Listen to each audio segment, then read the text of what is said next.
Allah, Allah, Allah, Allah, Allah, Allah, Allah, Allah,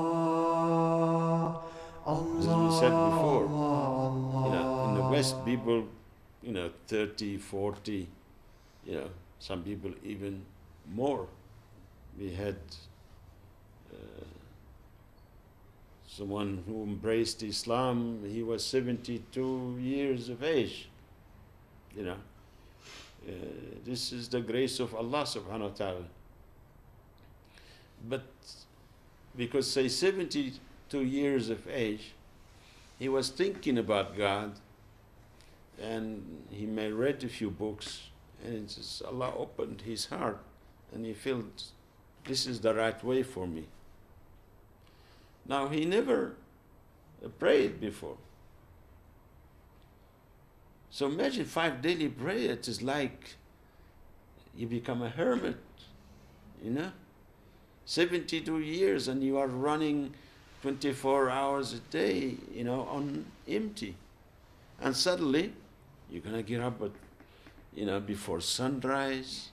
You're going to stop in the middle of the day, in middle in the afternoon, instead of having tea and cucumber sandwich, you will be, doing all of your prayers, and just, and then instead of watching the news and having some schnapps, you're gonna do it again. And then before you go to bed, just when you are tired, oops, gee, I didn't, and then you start thinking, now I'm so tired, and, the water is going to wake up, and so it's an ending story. And then for someone who never done this, it just seemed like a very intensive spiritual work, whereas in reality it's basic. But because for someone who never done, he do it for a month and he think, I could feel halo on my head, look into the heart, see if lights comes on, and then it's just scary.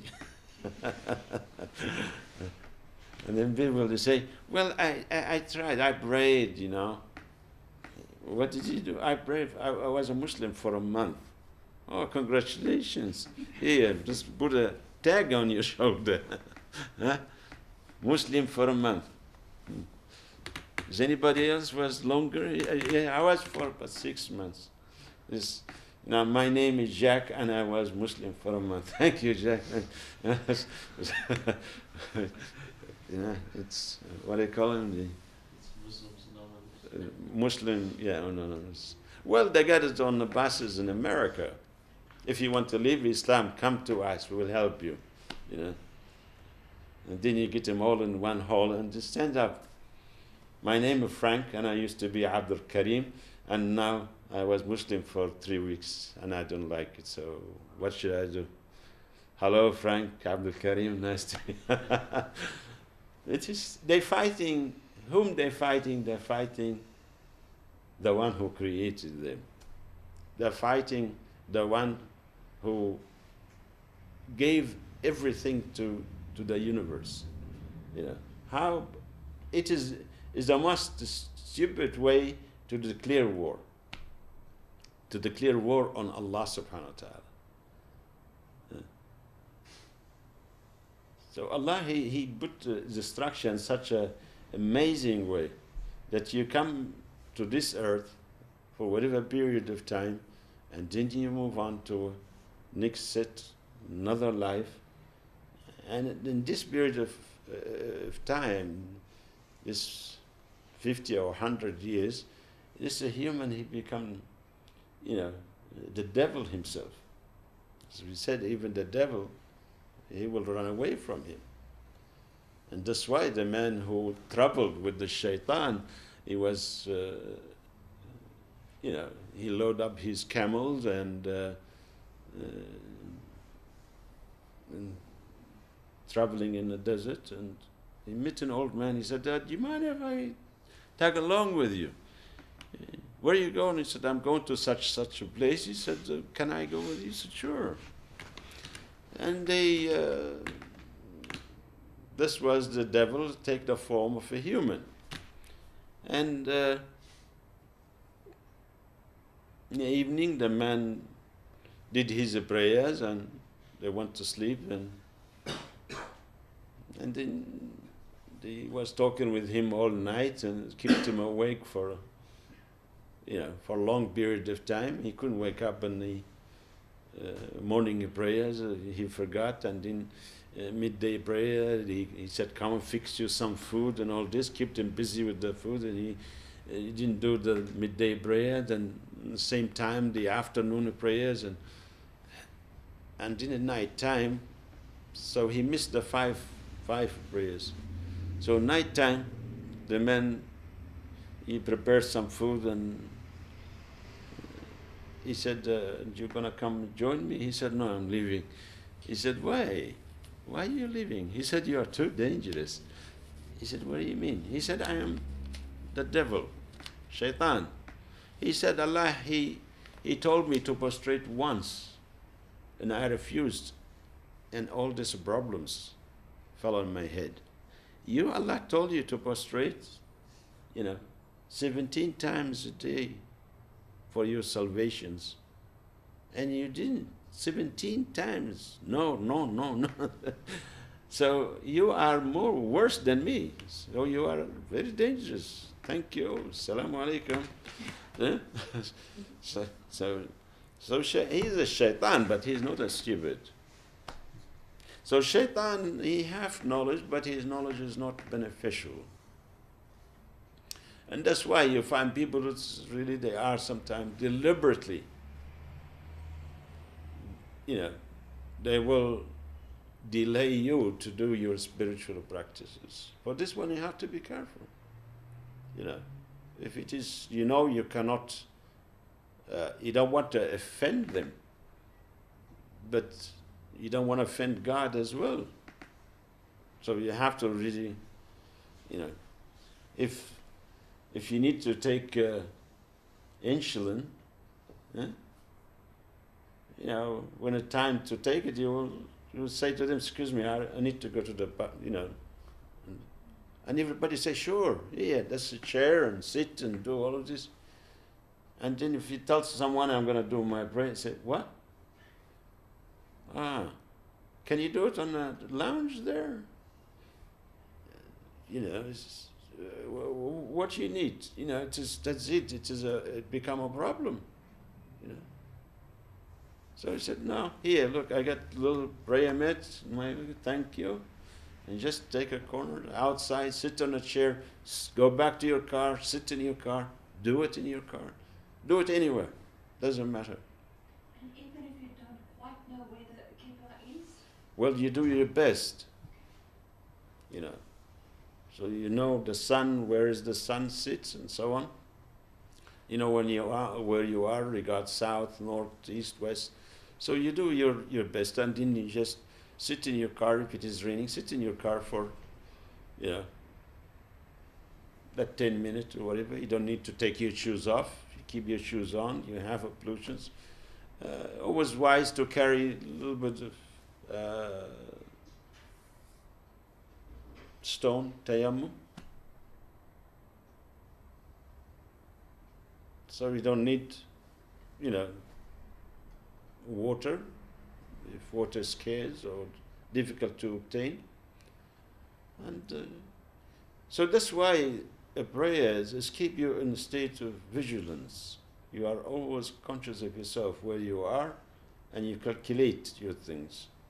If you need, you could maybe combine prayers. If the going is going to be tough, and really you need to be there for that period of time, so you could bring forward the prayer.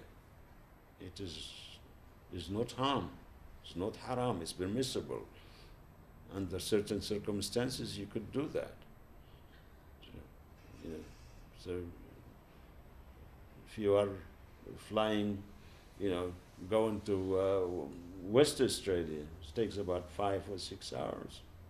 or you're going overseas. So all of this, you have to do the best you can to do your prayer quietly, sit in your chair.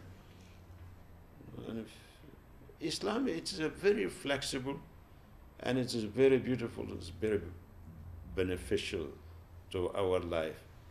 And everything we do could really bring tremendous benefit. And you feel so much relieved, you know. Sometimes I sit on an airplane and I'm doing my prayer. Yeah. And the stewardess, wherever they come and, you know, and they talk to you, they just, I don't answer. It's not a big, I'm not going to be embarrassed by not answering them. I just close my eyes, put my hand like this, and that's it. Goodbye. Assalamu alaikum. So it is very, it's not complicated.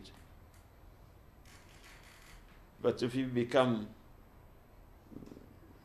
body conscious and conscious of people and what they think and what it is, people really, they don't care.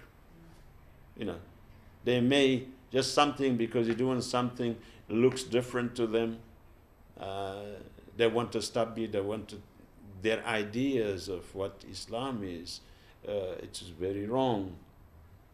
People that don't know anything about Islam except what they see on televisions and movies, and that is not good. People really, they need to study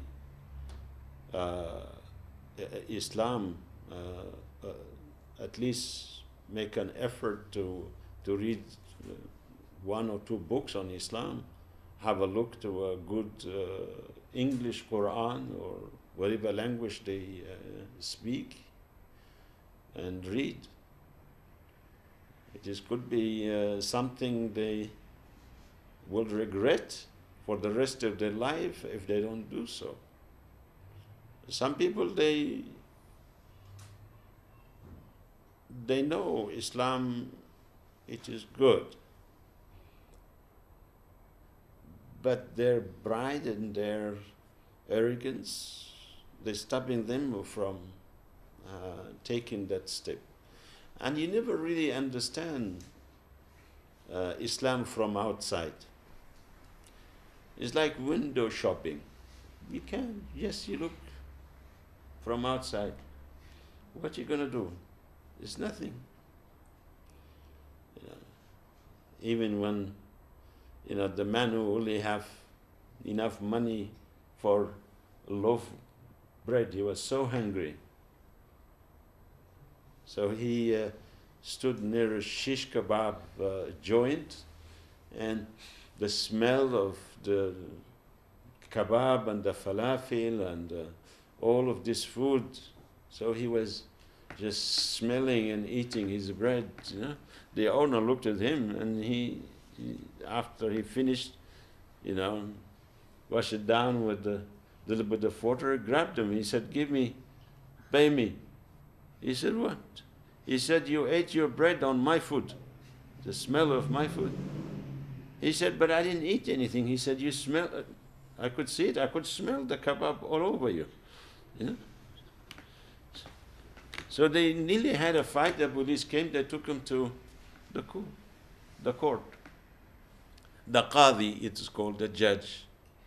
So they told him the story. He said, "This man, he, you know, brought his bread and stood in front of my restaurants, and he just ate it on my food, my smell, my aromas of this." You know?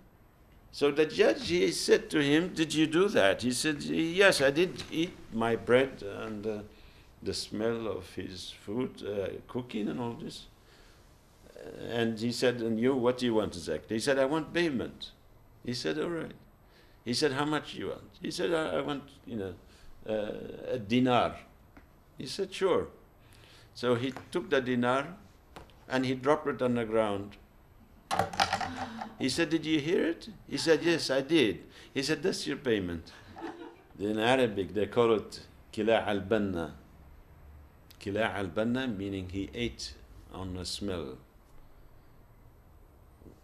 And the other one, خذ فلوس على الرنة. meaning he took his money on sound.